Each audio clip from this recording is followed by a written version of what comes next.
warahmatullahi wabarakatuh. Perkenalkan, saya Alia Amelia Nurhalizia dengan NIM 23210019. Perkenalkan, saya Tri Rizky Safitri dengan NIM 23210110. Perkenalkan, saya Aura Salsabila dengan NIM 23210066. Perkenalkan, nama saya Irna Yanti dengan NIM 23210043. Perkenalkan, nama saya Testin Gulo dengan NIM 23210088. Perkenalkan, nama saya Yudia Kamila Amalia dengan NIM 23210029. Teman-teman, apakah kalian tahu apa itu retorika akademik dan retorika profesional? Kalau kalian penasaran, mari simak yuk penjelasannya.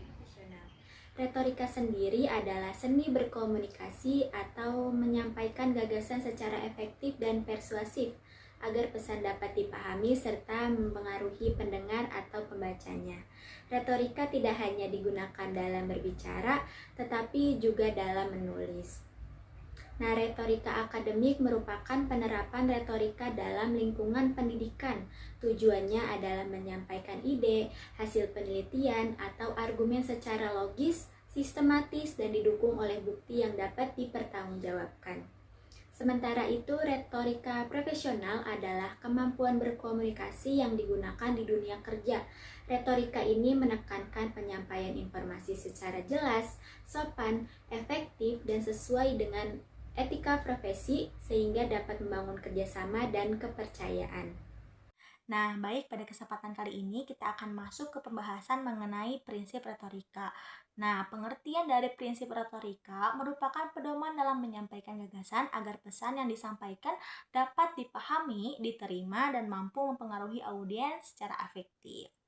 Oke, baik. Menurut Aristoteles terdapat 3 prinsip utama retorika. Yang pertama itu ada ethos, logos, dan pathos.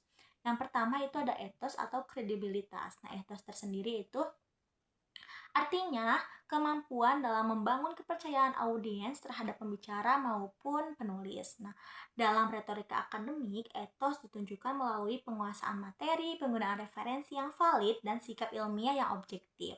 Sedangkan dalam retorika profesional, etos terlihat dari kompetensi, pengalaman, etika kerja, dan profesionalisme. Nah, yang kedua itu ada logos atau logika. Nah, logos merupakan penyampaian gagasan berdasarkan data, fakta, dan penalaran yang logis. Dalam retorika akademik, logos terlihat pada penggunaan teori dan hasil dari analisis penelitian. Sementara dalam retorika profesional, logos diterapkan dalam laporan, presentasi, dan pengambilan keputusan yang didukung data serta analisis. Yang terakhir itu ada pathos atau emosi. Nah, pathos adalah penggunaan pendekatan emosional untuk menarik perhatian audiens. Nah, dalam retorika akademik, pathos digunakan melalui contoh atau ilustrasi yang relevan agar materi lebih mudah dipahami. Sedangkan dalam retorika profesional, pathos dimanfaatkan untuk membangun hubungan baik, motivasi tim, dan meyakinkan klien. Jadi, menurut Aristoteles, retorika yang efektif harus memadukan ketiga prinsip tersebut, yaitu ethos untuk membangun kepercayaan, logos untuk memperkuat argumen, dan pathos untuk membangun kedekatan dengan audiens. Pada kesempatan ini saya akan melanjutkan pembahasan mengenai tujuan retorika akademik.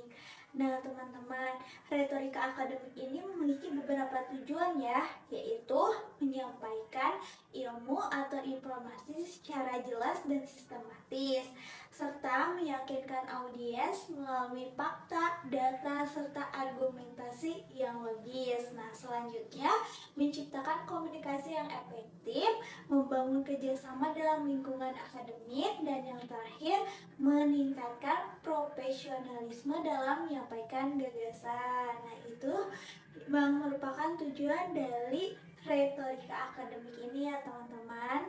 Nah, selanjutnya selain memiliki tujuan teman-teman, retorika akademik ini juga memiliki struktur ya, yang terdiri atas 3 ya teman-teman. Yang pertama ada pendahuluan, yang kedua ada isi, dan yang terakhir ada penutup.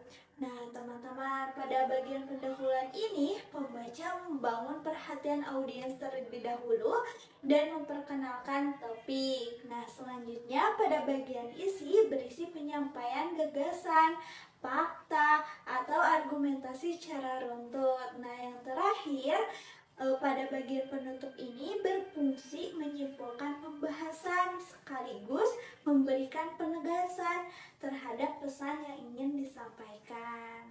Nah, tadi kan sudah dijelaskan mengenai struktur dari retorika akademik. Selanjutnya, kita akan membahas mengenai ciri-ciri dari retorika akademik. Yuk kita bahas. Yang pertama yaitu ada menggunakan bahasa baku, di mana kita tidak boleh menggunakan bahasa yang santai atau bahasa gaul yang kita gunakan dalam sehari-hari. Melainkan kita harus menggunakan bahasa yang resmi dan sesuai dengan kaidah kebahasaan. Selanjutnya, yang kedua yaitu ada bersifat objektif.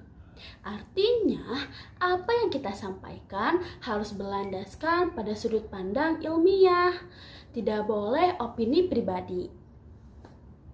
Selanjutnya, yang ketiga yaitu ada logis dan sistematis, di mana penyampaian argumen yang harus kita sampaikan harus masuk akal dan terstruktur.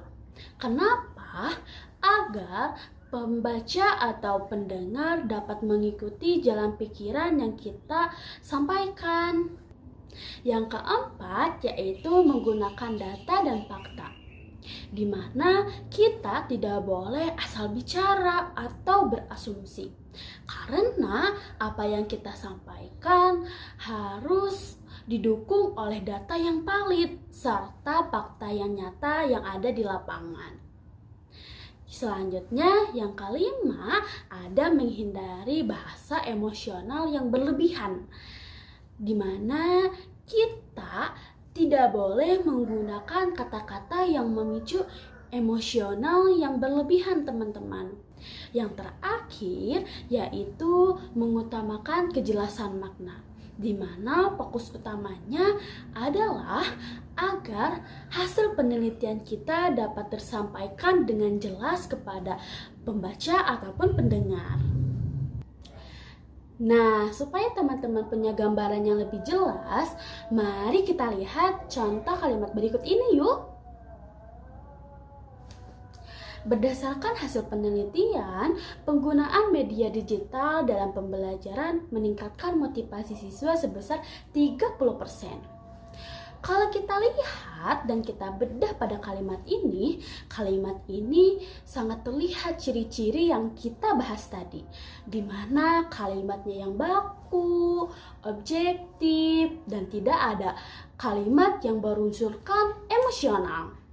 Serta kalimat ini juga langsung menyajikan data yang konkret, yaitu berupa angka 30%. Lalu di mana saja sih biasanya retorika akademik ini digunakan dalam dunia pendidikan atau ilmiah? Seperti yang biasa kita lihat, penerapannya ada di berbagai bentuk karya, teman-teman. Di antaranya yang pertama yaitu ada pada makalah, di mana makalah ini biasanya kita gunakan untuk menyusun suatu tugas perkuliahan. Yang selanjutnya yaitu ada artikel jurnal. Nah, karya tulis ilmiah ini biasanya dipublikasi untuk dikonsumsi akademisi yang lebih luas, teman-teman. Selanjutnya yaitu ada presentasi ilmiah, di mana itu merupakan saat kita memaparkan hasil ide atau hasil riset yang kita sudah diskusikan di depan kelas atau forum diskusi. Selanjutnya yaitu ada skripsi atau tesis. Nah, ini merupakan tugas akhir yang menjadi syarat kelulusan bagi seorang mahasiswa. Yang terakhir yaitu ada seminar akademik, di mana kita sering menemukan seminar akademik ini Selain itu, forum resmi ini menjadi tempat bertemunya para ahli dan mahasiswa untuk mendiskusikan topik-topik ilmiah. Nah, jadi itu adalah retorika akademik. Lalu, apa sih retorika profesional? Apakah kalian penasaran? Ayo kita simak penjelasan berikut ini. Nah, retorika profesional memiliki beberapa ciri utama. Pertama, komunikatif dan persuasif, yaitu mampu menyampaikan pesan dengan jelas sekaligus meyakinkan audiens. Kedua, menggunakan bahasa yang jelas dan sopan agar komunikasi berjalan dengan baik. Ketiga, penyampaian disesuaikan dengan karakteristik audiens sehingga pesan lebih mudah dipahami. Keempat, komunikasi bersifat efisien dan langsung pada inti pembicaraan tanpa bertele-tele. Terakhir, retorika profesional mampu membangun citra yang baik sehingga mencerminkan sikap profesional dan meningkatkan kepercayaan diri orang lain. Selanjutnya, saya akan menjelaskan mengenai teknik retorika profesional. Teknik yang pertama adalah penggunaan bahasa yang persuasif, yaitu menggunakan kata-kata yang dapat mengajak atau meyakinkan audiens untuk menerima suatu gagasan yang kita sampaikan. Teknik yang kedua adalah intonasi dan gestur. Intonasi yang tepat serta bahasa tubuh yang baik akan membuat penyampaian pesan menjadi lebih menarik dan mudah dipahami. Yang ketiga adalah komunikasi yang efektif, yaitu menyampaikan pesan secara singkat, jelas, dan tidak bertele-tele. Kemudian yang terakhir adalah kesantunan berbahasa, yaitu selalu menjaga etika dalam berkomunikasi, menghormati lawan bicara, dan menggunakan bahasa yang sopan. Kemudian di sini ada contoh penerapan retorika profesional, yaitu ketika kita mengatakan, kerjasama tim yang baik akan membantu perusahaan mencapai target yang lebih efektif. Nah, kalimat tersebut bersifat positif, jelas, dan mampu memotivasi orang lain untuk bekerja sama. Retorika profesional ini banyak digunakan dalam berbagai situasi, seperti presentasi kerja, rapat negosiasi, wawancara kerja, dan public speaking. Dalam situasi-situasi tersebutlah kemampuan berbicara yang baik sangat penting agar komunikasi berjalan lancar dan tujuan yang ingin dicapai dapat terwujud. Nah, yang selanjutnya yaitu pembahasan mengenai perbedaan utama retorika akademik dan retorika profesional. Terdapat 5 aspek yang menjadi pembeda antara retorika akademik dan retorika profesional. Perbedaan pertama terletak pada tujuannya. Retorika akademik bertujuan untuk menyampaikan ilmu pengetahuan dan mengembangkan pemahaman berdasarkan kajian ilmiah.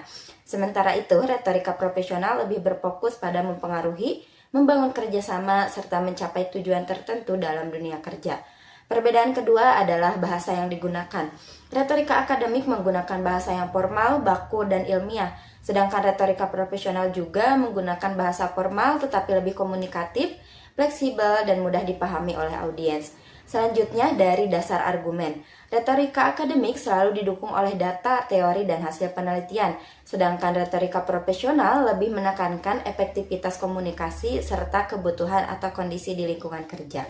Kemudian dari sisi audiens, retorika akademik ditujukan kepada kalangan akademisi, seperti dosen, peneliti, atau mahasiswa. Sedangkan retorika profesional ditujukan kepada rekan kerja, klien, pimpinan, maupun masyarakat umum sesuai konteks pekerjaan. Nah, yang terakhir dari bentuk penyampaiannya. Retorika akademik biasanya diwujudkan dalam makalah, jurnal, seminar, atau presentasi ilmiah. Sementara retorika profesional lebih sering digunakan dalam presentasi kerja, rapat, negosiasi, maupun komunikasi bisnis. Jadi, dapat disimpulkan bahwa meskipun keduanya sama-sama bertujuan menyampaikan pesan secara efektif, retorika akademik lebih menekankan pada kebenaran ilmiah dan penyampaian pengetahuan. Sedangkan retorika profesional lebih menekankan pada efektivitas komunikasi untuk mencapai tujuan dalam dunia kerja.